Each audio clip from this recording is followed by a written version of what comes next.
السلام عليكم ورحمة الله وبركاته. كل سنة وحضراتكم طيبين بمناسبة أعياد شم النسيم. هنستكمل مع بعض آثار العملات المصرية القديمة. الفيديو ده النهاردة بيتكلم عن عملات الزعيم جمال عبد الناصر. صدر للزعيم جمال عبد الناصر سنة 1970 3 عملات كلها مصنوعة من الفضة: الجنيه، النص جنيه، والربع جنيه. اشهرهم ومطلوب هو الجنيه، النص جنيه برضو، لكن ده اللي عليه طلب. مواصفاته بيبقى عليه صورة الزعيم جمال عبد الناصر زي ما حضراتكم شايفين كده، شيء مبهر.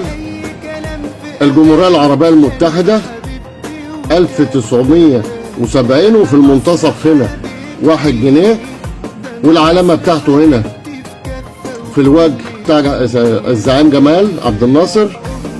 وزنه 25 جرام، يتراوح سعره من 850 ل 1000 جنيه على حسب الحالة بتاعته.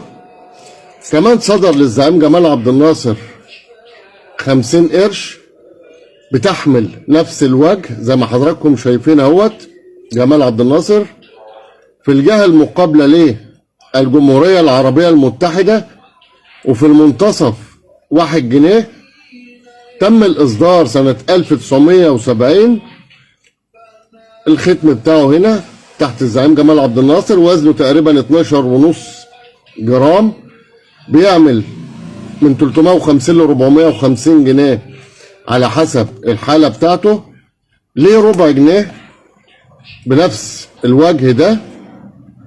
ربع جنيه بنفس الوجه ده برضو الجمهورية العربية المتحدة، إصدار 1970، وبيبقى هنا 25 قرش في المنتصف، وبتحمل وجه الزعيم جمال عبد الناصر. ودي وزنها تقريبا 7 جرام، ممكن يوصل سعرها ل 250 ل 300 جنيه على حسب الحالة بتاعتها. هي بتبدأ من 200 لحد 250 300 لو حالة الأنصر. الطقم كله على بعضه بيعمل 1600 جنيه، يعني الجنيه والنص جنيه والربع جنيه التلاتة مع بعض ممكن يعملوا لحد 1600 1650 جنيه، كلهم من الفضة الخالصة 720. ابحث عن كنوز العملات المصرية القديمة، في حاجات كتيرة جدا ممكن انت مش اخد بالك منها لكن بتعمل سعر. وتابعني على التيك توك محمد حكيم، لايك ومتابعة واكسبلور. على اليوتيوب اسم قناتنا محمد حكيم بورسعيد. تابع معانا كل جديد، واشكركم واشوفكم على خير. السلام عليكم ورحمة الله وبركاته.